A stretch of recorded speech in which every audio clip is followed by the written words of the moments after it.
Welcome to the Cigar Room. Today I have a very special guest, and I can tell you right now, I look up to this brother, and he has a podcast called The Stab Lab, a great podcast, and I only wish to have half the charisma he has.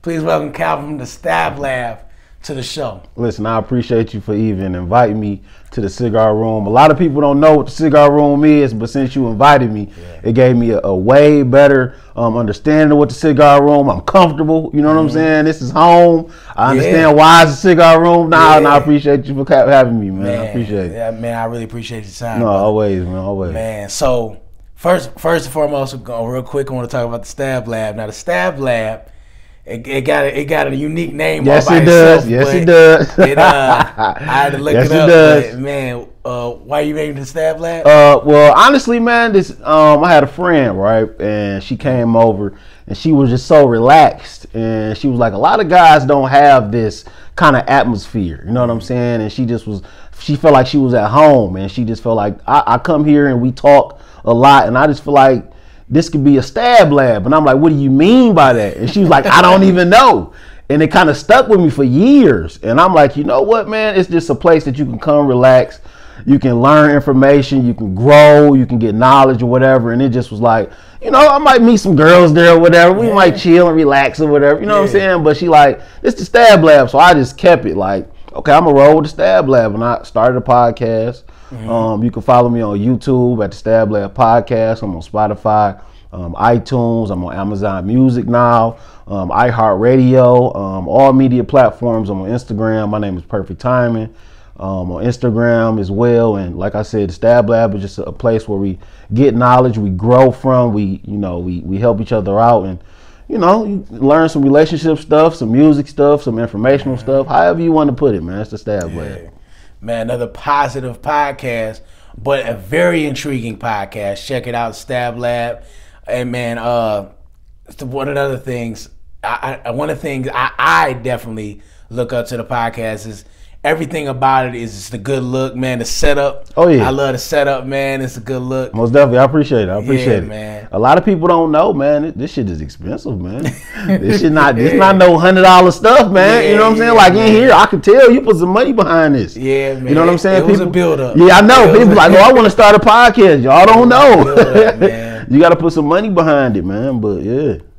Yeah, man. It was definitely a build up, man.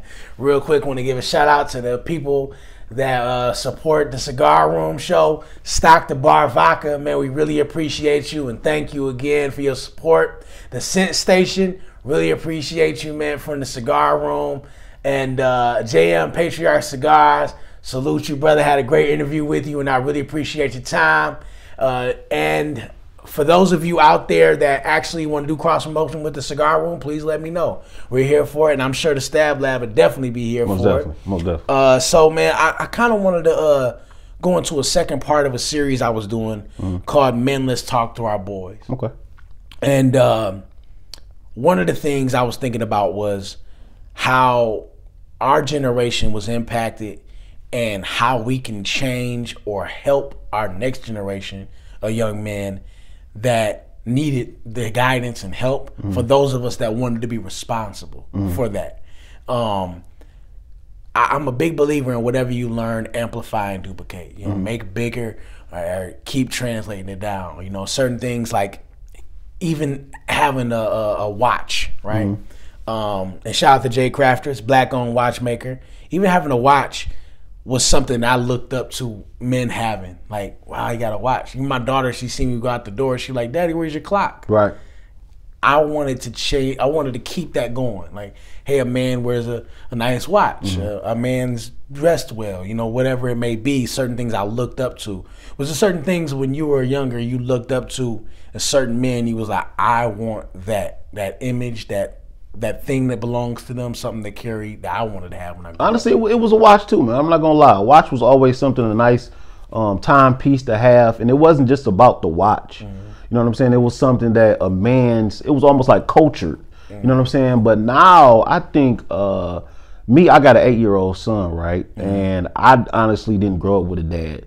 So he's showing me different things to grow as a man as well. So I'm learning every day how to treat him, and he's teaching me every day how to treat different men as well. He's giving me patience. Yeah. That's something that I want to tell the young men now. Have patience. In this social media world right now, it's just like everybody wants something fast. They want the fast buck. They want the fast dollar. They might see a regular watch, but because it's not a Rolex or Audemars, they don't want it. But y'all don't know the value behind the watch. Sometimes a regular plain Jane watch could be worth way more than a Rolex. I'm telling you. You know what I'm saying? Say when you bust it down. Yeah, when you bust it down, you devalue down the value. And I had to go through that. I wasted a lot of money on it. You know what I'm saying? But it's things in this culture right now that I think a lot of men need to step up and show younger men that it's not always about rap music. And because 9 times out of 10, I ain't gonna lie, a lot of these rappers don't live like they rapping. Man. You know what I'm saying? For real, they don't. It's just too dangerous for them. Yeah, for sure. And some of them, they doing it for a job. You know what I'm saying? They don't want to live this street life for real. They want to get in and get out, but they're not telling the young guys what it actually is. Yeah. You know what I'm saying? A lot of them are persuaded that they got to put up a facade for profit. And how hard is that, trying to navigate that with your 8-year-old son? Like, to try to make sure you have a strong enough impact that he isn't intrigued by things that are deceiving. I mean, honestly, I grew up looking at other people like, damn, he got a nice truck, so I want a nice truck. Or they got, you know, a nice outfit because I want a nice outfit. But I had to also grow out of that and know that it's all materialistic things. And that shit don't last forever. And materialistic things, it don't keep you internally happy. That's just a facade, or, you know, we all go through it. Yeah. And I want to teach him that it's okay to get it, but make sure you got your core value set first. Make sure that you got your family set first. Make sure that you know who you are first. You know what I'm saying? The clothes don't make the man make the clothes. I don't care if you got $1 million watch on. If you a lame, you a lame. Yeah. You know what I'm saying? Yeah. So don't grow up thinking that, okay, my dad, you know, got the best of the best. And there's nothing wrong with having the best, but make sure you know who you are as a man. As a teenager, you're going to go through certain things in life that's going to help you grow, that I might not be there all the time. I'm not going to be there, you know, every step of the way. So it's a tough battle, you know what I'm saying? Because like I said, I didn't grow up with a father, but it's showing me that, you know, my son he's going to be a leader. He's going to be a king. And I want to let him know that, like, don't follow the crowd and what they doing. Yeah. Yeah. So see, that's the thing is, when we were growing up, a lot of people, they put out the thoughts that what a lame or a cornball was somebody who just didn't get who didn't get the attention other people did. Right. And they didn't have to try hard for attention. It just came to them. And that person looked like they was popular, lit. That was the person that people thought was the most popular. The person that was more popular was a person who was not a cornball, somebody who wasn't lame. Right. But I grew to understand that if you just weren't true to who you were, that made you a cornball. That made you lame because you was trying to be somebody else. Yeah. You was trying to keep up a facade that really ain't you. Right. And that's corny. That's lame as hell. So people don't understand that when we growing up, that thought process telling us what we had to be. I'm like, man, what is it? Right. But the thing about it, what you teach your son, like, no, they don't have to do that. You do you. You stay true to you. You know what I mean? Yeah. Like even you telling me that, you know, you staying true to you. You do you.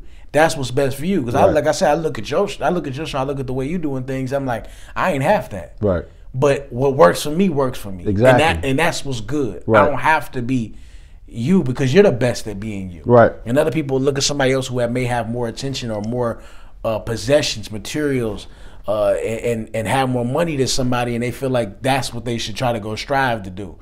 And that's not necessarily true. Right. And the thing about it is we have to grasp the concept that staying true to ourselves, we can get more out of it. And I'm not gonna lie, I'm be honest. The lames that I knew back in the day are successful now. The guys who were popping back now, I'm not gonna say all of them, but the guys who were popping popular and all of that back in the day. Yep. I don't know where half of them cats at right now. Man, you know what I'm start saying? Seeing when some people mama ain't dressing them no more. Exactly, yeah. The spoiled guys, you know what I'm saying? So I it's hard to try not to spoil my son because that's my only son. Right. And I want him to have the best for sure, but I need him to grow up and learn himself. Yeah. That's why I didn't give him my name because I don't want you to be me. I want you to be yourself. It's bittersweet too. It's like, man, it I want is. you to look like, but you know what I'm saying? But you know, they like, man, you want these Batman shoes instead? Yeah. For real? Like, for sure. You thinking about it like, you know, my daughter, I want to get her stuff, and she'll point out the sparkle of these shoes before she wouldn't even. What? But you gotta let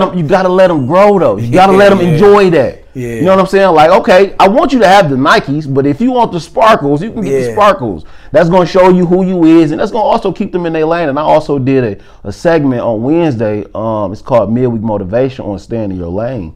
And it's not only for kids, and it's for us as well. Sometimes I gotta stay in my own lane. You know what I'm saying? Like, oh, I might see somebody else who, you know, more successful than me, or we started at the same time, and they go before I did, and I'd be like, damn, what was I doing wrong? But my lane might be a little clearer than their lane. They might have did some shicey shit. Not saying everybody did it, but I gotta stay in my lane. Man, benchmarking is one of the easiest ways we end up manipulating ourselves. For sure. We'll think we supposed to have that, and you'll create in your own self a sense of jealousy, right? You know, and entitlement to something that really ain't for you. It ain't. You might have more than that, but you're so concerned about what that person has at that point.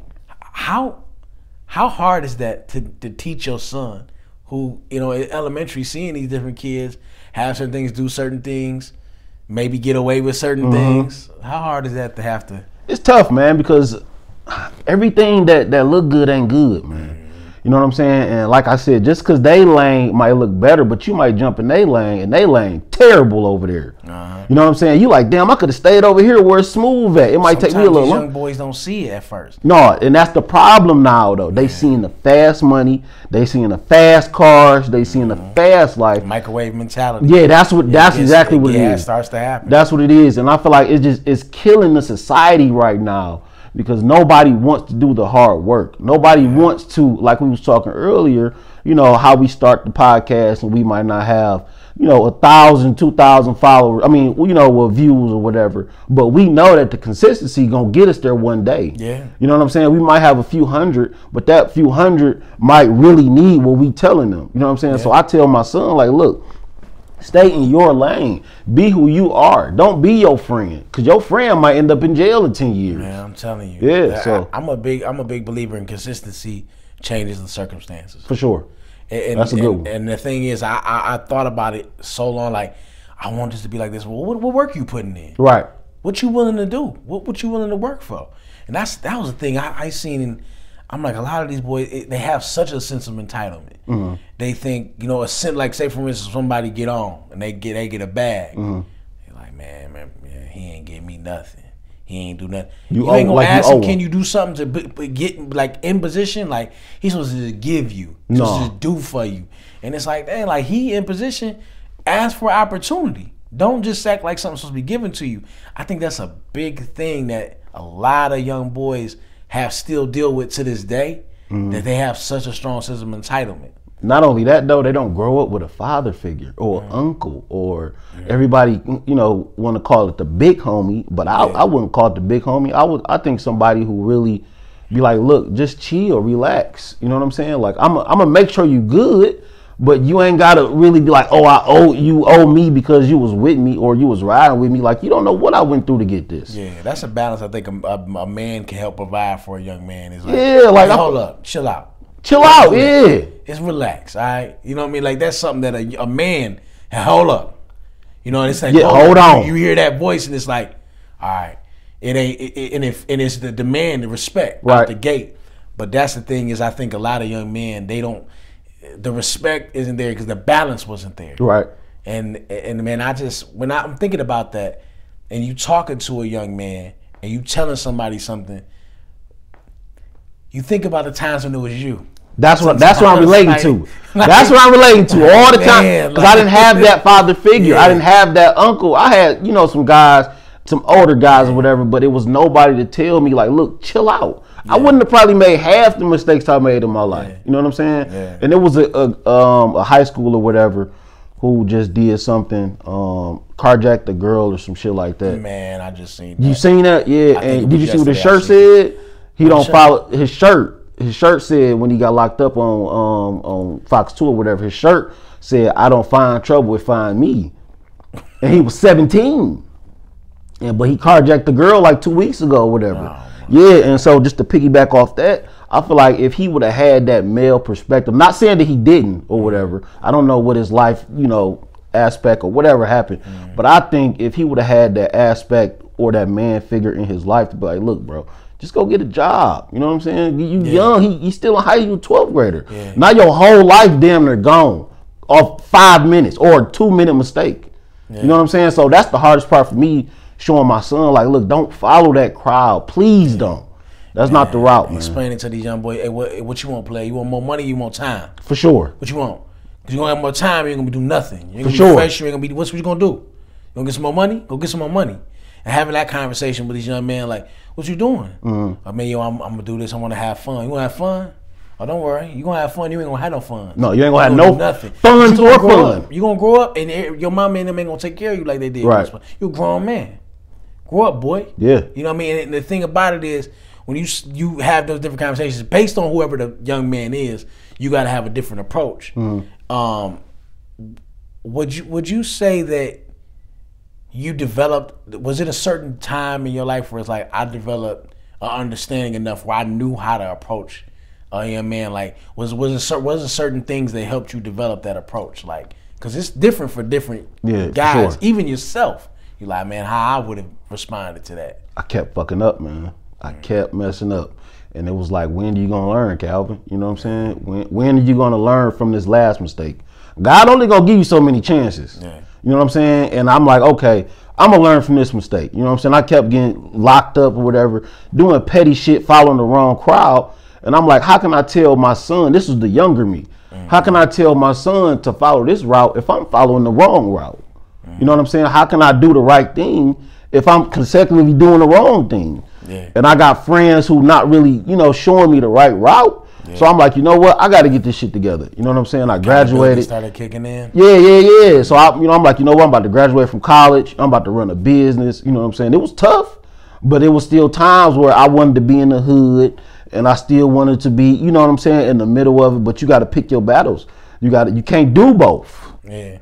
Once somebody told me years ago, like, stop acting like you missing out on something. You ain't. It ain't missing out. You ain't listen. That's the thing. You want to be in the mix because you listen feel to like me. Look, listen to me. You're not missing out on nothing. Nothing. Trust me. I'm not an old man, but I know enough to tell you, like, this ain't what you want.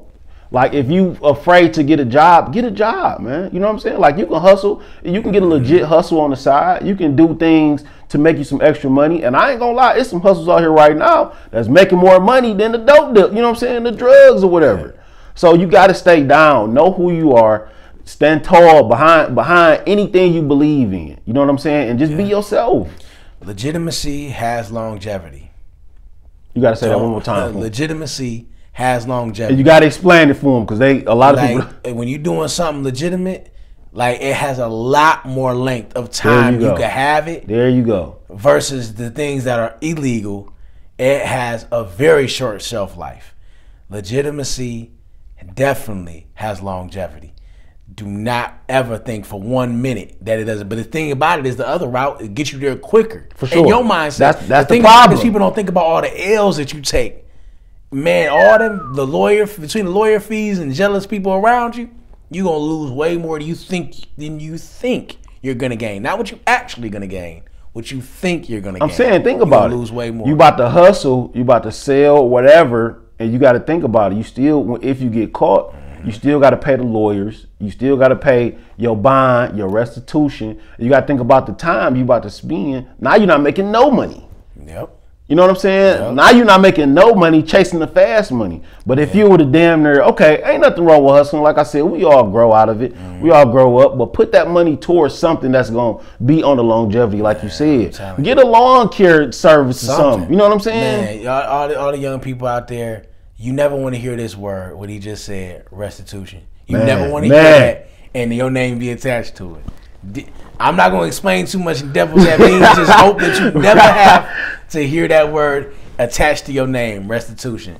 But man, hustling, man. Speaking to that real quick, and you talking about graduating college, and I'm a big believer in whatever. It's a time a man should learn something. For whenever time his mind may not be working the way he wanted to, his hands can. Right. What his hands can't do, his brain should. Right. We need to have an understanding of that. I told my old lady, I said, listen, I made a promise to her. I said, listen, if I can't buy it, I'll build it. For sure. But the one thing I told her, I said, if my legs can't move, I'll use my hands. My hands and legs can't use. I'll use my brain. Right. I'll use something. Something. Yeah. One thing is I'm not going to give up. For sure. I'm not going to give up. And a lot of young men, it's hard for them to understand that concept. Like, what you mean? Like, I can do this, I can do that. You know what I mean? And got to use. But going to college, man, and learn, knowing how to do different things, like how special was that? How important was that? Honestly, going to college kept me out of trouble. I went to college. I got a criminal justice degree, and my friends was looking at like they laughed at me. I'm not gonna lie, because everybody was doing something else, and they like, you want to be a part of law enforcement. Yeah, being from the hood. Yeah. Like, you know, I'm from 7 Mile Event. Like you want to be a part of law enforcement. And honestly, at the time, I didn't know what the fuck I wanted to do. I just wanted to get out the hood. You know what I'm saying? So I'm like, I'm just about to go to college. And you go to college for 3-4 years. I'm gonna be honest with you. You just exploring. It's something different. You know what I'm saying? So you just in there. So I didn't choose what I wanted to do to them in my 4th, 5th year. But going to college really helped me grow as a man. Growing out of that teenage stage. I think if I would have went away to college, it would have been a lot different. But I went to Wayne State. But I appreciate college. Like I said, it got me to where I am today. College is a little different now, but I got the background to show my son, look, I got the degree. Even though I'm from 7 Mile of Van Dyke, I got the degree. Yeah. It's not a lot of people who got the degree, you know what I'm saying? Yeah. Who took that time out and studied and worked hard and got that bachelor's degree. So I think that aspect right now is gone. Nobody pushing college right now.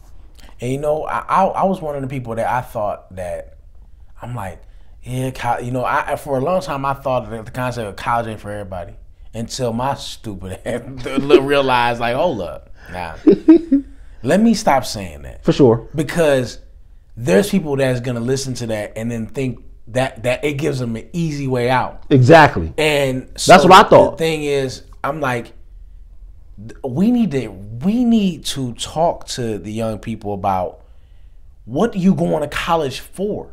Exactly. Stop just going to get the papers. That's what it is. Because what happens is you're going to school and it's a structured version of life. Right. But when it becomes abstract, I'm not going to tell you what that means. You young people going to have to look it up.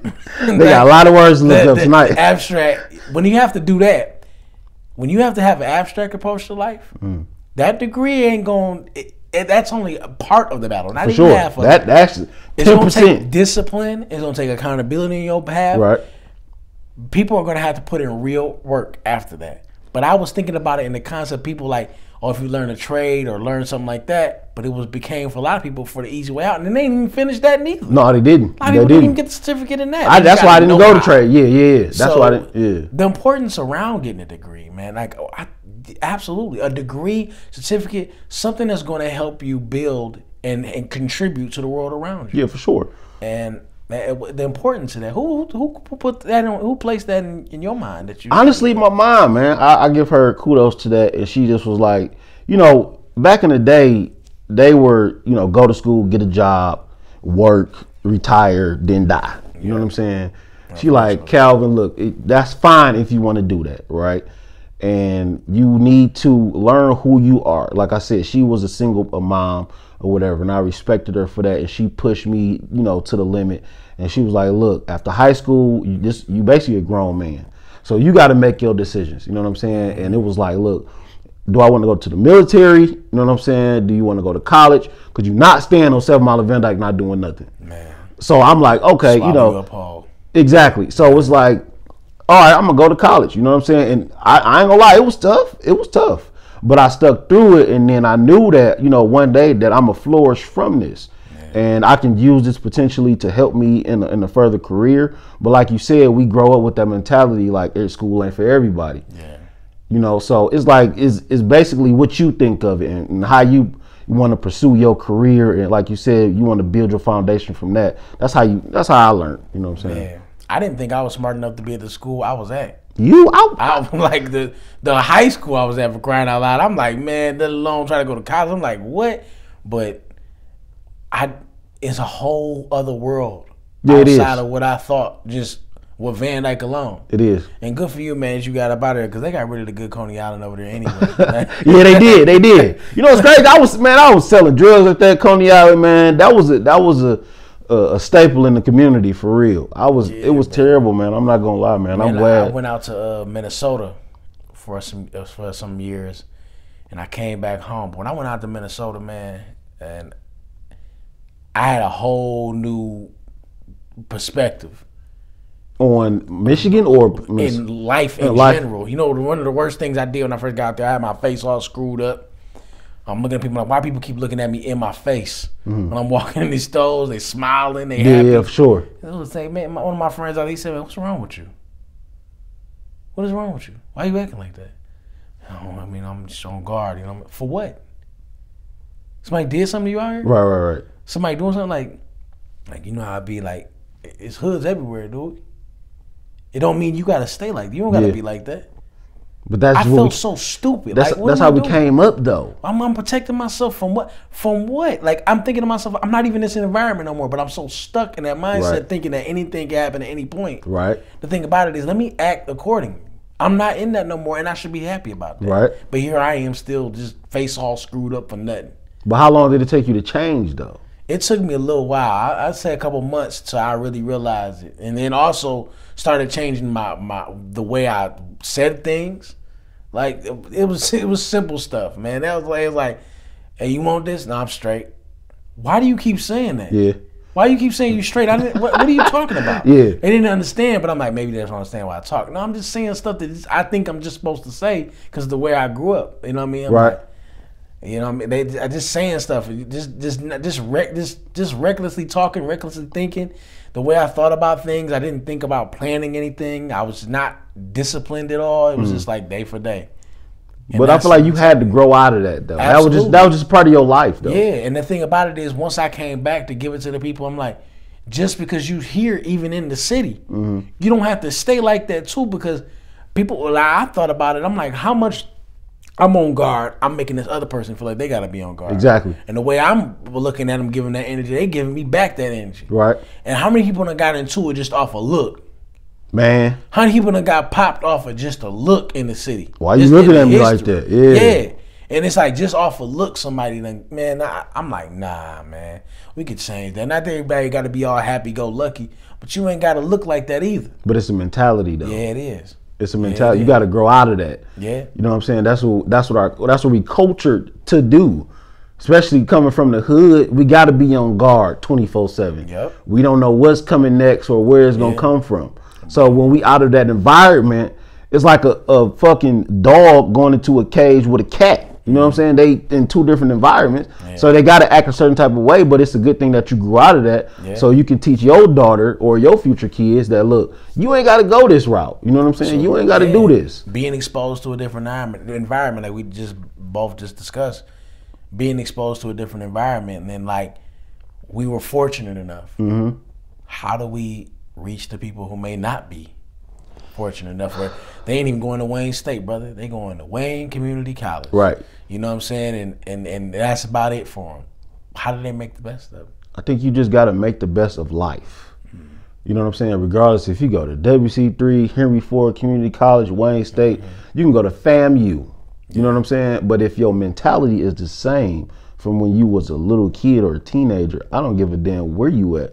You still gonna be stuck in that same environment. Just like you said when you moved to Minnesota and you had the 7 Mile mentality in Minnesota. You know what I'm saying? If you got that same mentality, you gotta change. It's just part of life. You don't crawl forever. You crawl, you walk, and you run. You know what I'm saying? So that's something that the young generation now have to learn. You cannot just run. You have to crawl, you walk, then you run. That fast life is not it. Trust me. That's not what you want to do. That's not where you want to be at. Man, I'm telling you, I seen that so much. But the thing about it is, I hope that we can teach more of the young men and people that we make an impression upon, that's the younger generation, that, hey, look, when you go in and do these different things, have a purpose. Like, have a purpose, teaching them, hey, for sure. What do you want to do? Okay, do you know what this entails? Do you know what all right, they're giving them the information that they can just going aimlessly into something just because it sounds good. But do they have a purpose, though? I'm thinking about, like, in a way where I'm like, how do I continue to help them develop one? Yeah. Because I feel like I got to take responsibility for that at some point where I have a part in helping them navigate through that. I think you, with this podcast that you, or the show, the Cigar Room, you have something for a younger generation to look forward to. Like we was talking now, in 10 years, they might look back and see this, you know what I'm saying? And it might change them at that moment. Yeah. So with this something, exactly. Yeah. So the positivity that we giving out now, it may not reach the younger generation right now, but they got to get older at some point. Yeah. You know what I'm saying? So us putting out this information is important. I feel like God put us here for a reason. Yeah. We're not just doing this out of, like I said, we're not making millions of dollars from this. No. You know what I'm saying? We spending time enjoying ourselves and giving out good information. Like, everybody don't do this. Yeah. Everybody don't do this, man. Man, so you $1 million. He'll probably be there before I will. We gonna be there together, man. But we gonna be there together for sure. I only hope for it, man. But yeah, man, I wanted to get a quick session in with you about that. Oh yeah, most definitely, man. We got more to come, and I'll be looking forward to another part of this series. Man, let's talk to our boys. Man, let's talk to our boys. Let's be responsible. I do some on my podcast. I do a segment before we leave, and it's, leave something for the streets. You know what I'm saying? I want you to leave something for the streets. What message can you leave for the streets? Something that somebody can use. One of the things I think about on a constant basis is perception is not reality. Reality is reality. It's not all about the way you're thinking about it now, the way you're looking at it, glass half empty, glass half full. Mm-hmm. Really, for what it is, are you focused on actually what it is, and are you being realistic to yourself what something actually is? Because the more realistic you are about it, the more you'll do something about it. It's like, I'm coming up, but are you? Are you right? Are you disciplining yourself like that? Are you really holding yourself accountable like that? Right. Or are you making it look like you are to people? Exactly. I think you got to be real with yourself instead of just making it look a certain way, or people, no, you doing your thing, you doing all right. Making it look good. Yeah, but the thing about it is, in reality, are you? I got to be real with myself. There's a lot of times I'm like, I check myself, I say, man, did I read enough today? Did I put in enough good information in myself today? Somebody, I read today. Oh, that's good. Did I really read? Did you really read though? Did you comprehend it? Yeah. That's the thing is, in the perception, I can create all type of narratives and perceptions, but reality is reality. Right. And you got to be honest with yourself. Yeah, for sure, man. I want to, like he said, just have discipline, man. You got to have some sort of discipline. I don't give a damn if you waking up at 7 o'clock in the morning, if you hitting the gym on a consistent basis, if you hustling and you got a goal in mind, if you want to accomplish something and you know it's going to take a while, just have discipline, and continue to stick with it. It may look good on the other side, but you got to stick to your goals. You got to continue to grind, and you got to continue to know that it's going to be better. It might not always be good for you, but it's going to get better. So once again, I appreciate you for having me on. Man, man. I appreciate this you is, man. Podcasts is coming together. Man. Y'all for sure. understand. Y'all don't understand how much I appreciate this brother. Always, man. Yeah, for sure. Giving me the game you do, man, for real. This ain't my last time, man. Yeah, it's not my last time, man. So, man, thanks again for y'all checking out the Cigar Room. I hope everybody out there has a blessed and prosperous week from the Cigar Room. Thank you.